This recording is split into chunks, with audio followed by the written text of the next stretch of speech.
السلام عليكم ورحمة الله وبركاته. اللهم صل وسلم وبارك على سيدنا محمد وعلى آله وصحبه أجمعين. مباراة الأهلي وبيراميدز، أنا النهاردة يعني هحاول على قد ما أقدر ما أقولش كلام عيب يتقال، يعني مش هقول كلام بلس 18، بس هو للأسف أنا مش هقدر ما أقولش كلام يهين كل لعيب في الأرض، والمدرب الفاشل اللي اتبلينا بيه اللي اسمه ريبيرو، اللي من اول يوم ليه جوه النادي الاهلي وانا بقول انه مدرب فاشل. قبل ما نبدا حلقتنا صلوا على النبي وندعي لكل امواتنا واموات المسلمين اجمعين، وربنا يثبت اخواتنا في فلسطين. طيب دلوقتي مباراة الأهلي شفنا التشكيل، شفنا مش هحكي بقى في تشكيل لأن أي مخلوق نزل من الأهلي النهاردة هو لعيب فاشل، من حارس المرمى محمد الشناوي لحد محمد شريف راس الحربة. لا تعالوا عشان ما نظلمش بس دول، لا تعالوا نقول من عند الجهاز من بره منظومة فاشلة.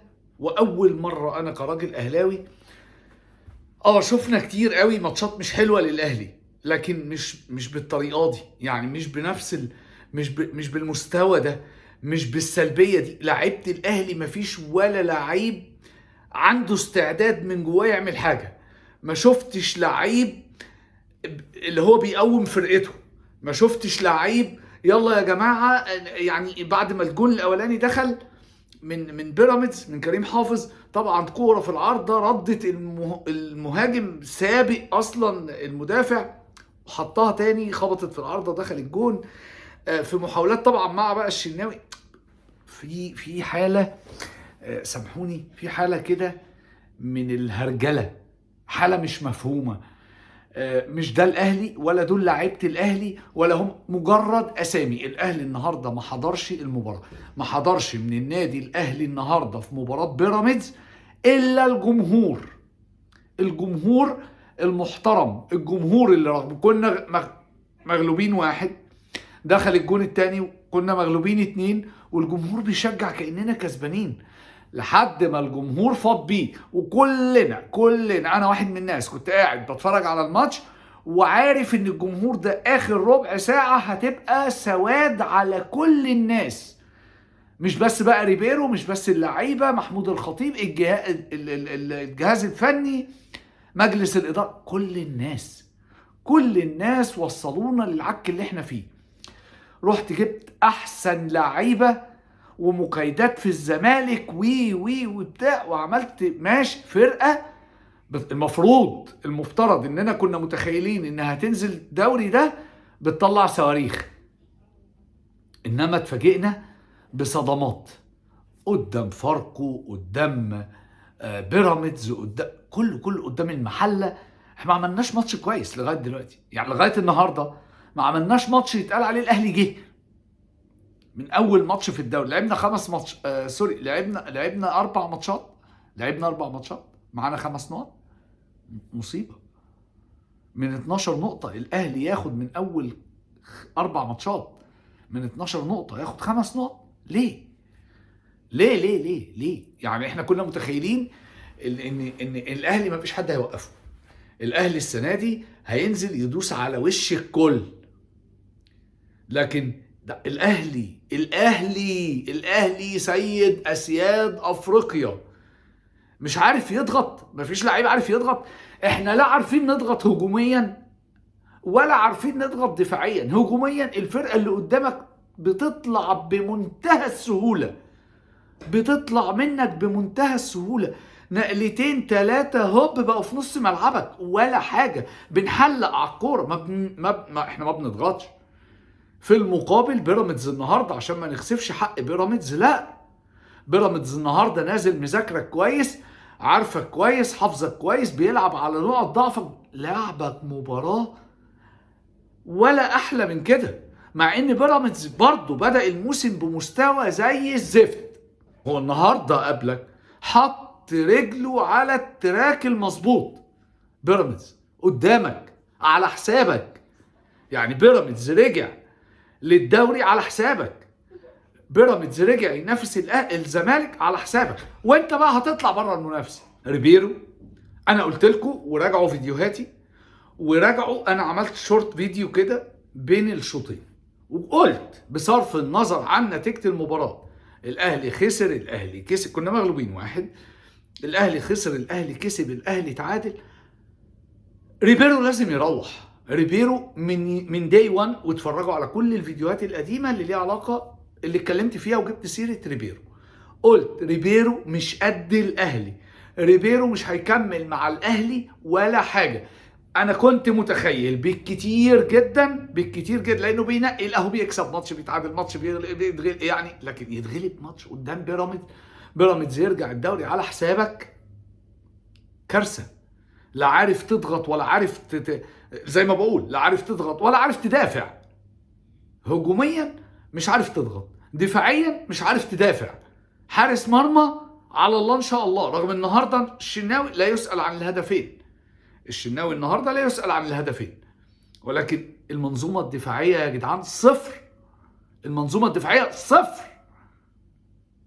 محمود الخطيب مقتنع بريبيرو على اساس ايه من داي 1؟ ليه جبته اصلا من يوم ما جه؟ وقلت والله قلت ده مش مستوى الاهلي، ده مدرب على قده، مدرب. انا قلت حتى في فيديو من الفيديوهات ورجعوا، انا قلت ده مدرب كيوت، مدرب واقف على الخط. هو اصلا انا هعمل ايه؟ انا بعمل ايه؟ لعيبه الاهلي وصل بيها الحال لان اللعيبه تحس في رجليها اكياس رمل ولا ايا كان، اللعيبه مش قادره، ما بتتحركش من غير كوره. اتفرج على الماتش وحد يرد عليا في الكومنتات يقول لي في دقيقه، من الدقيقه كذا للدقيقه كذا، لا لعيبه الاهلي بتتحرك من غير كوره. ما شفتش الاهلي الشوط الاول هجمتين وما فيش اي خطوره على احمد الشناوي. الشوط الثاني انت ما رحتش ناحيه احمد الشناوي اصلا، احنا مش عارفين احمد الشناوي بدل هدومه ولا لابس نفس الطقم.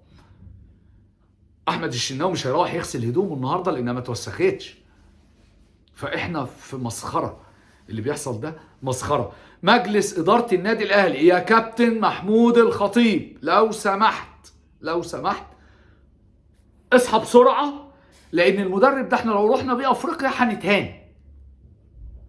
مشيه يا عم، وقعد عماد النحاس زي ما كان.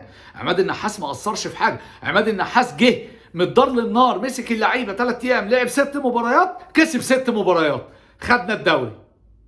انما بقى كل ما هنتكلم يقول لك ده لسه جديد، ده لسه ما طبعش، وانا حاطط تيه الفرامل.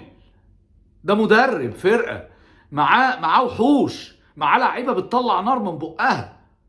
انما انت ايه؟ يلا انتوا تمام، انتوا اللعيبه الكبار اللي في يلا انزلوا، وكل واحد بقى يعمل اللي عارفه في الكوره. انت فين فكرك؟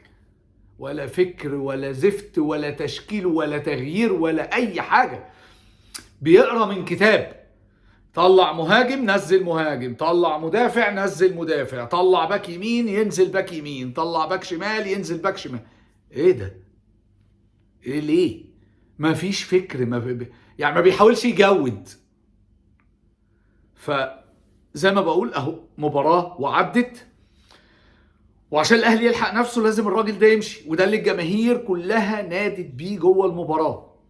وطبعا اللعيبه اللي سمعته ده ولا حاجه جنب اللي يستاهلوه ويستحقوه، بس اهو تمام علشان نلحق حالنا والاهلي يرجع وافريقيا، لان المدرب ده مش هيودينا افريقيا السنه الجايه. المدرب ده مش هيودينا افريقيا السنه، يعني نروح نلعب بقى كونفدراليه مكان الزمالك؟ فلا، ما يصحش. اتمنى ان مجلس اداره النادي الاهلي، انا يعني قريت في الاخبار كده انه في عملوا اجتماع طارئ علشان يناقشوا موقف ريبيرو، وانا مش شايف انه محتاج يتناقش موقفه تماما. ده بالتليفون ما تجيش على النادي، خلاص خلصت، دورك انتهى، يعني شوف هتخلص ازاي. وعماد النحاس يرجع يدرب الفرقه لحد ما نبقى نجيب مدرب محترم. والله يا عماد النحاس كمل و100 وتمام التمام، وانا متاكد ان عماد النحاس هيعرف يعمل كده. خلاص يكمل، ما ياخد، ايه المشكله؟ ما ادينا حسام البدري والراجل ما قصرش، محمد يوسف وما قصرش، جابوا بطولات. هو ده بقى اللي يعني، عشان ما اطولش اكتر من كده لان الواحد بصراحه دمه محروق. اتمنى لو عجبنا الفيديو اشوف رايكم في كومنتات، وما ننساش بقى اللايك والشير. علشان يوصلنا كل جديد، واشوفكم على خير.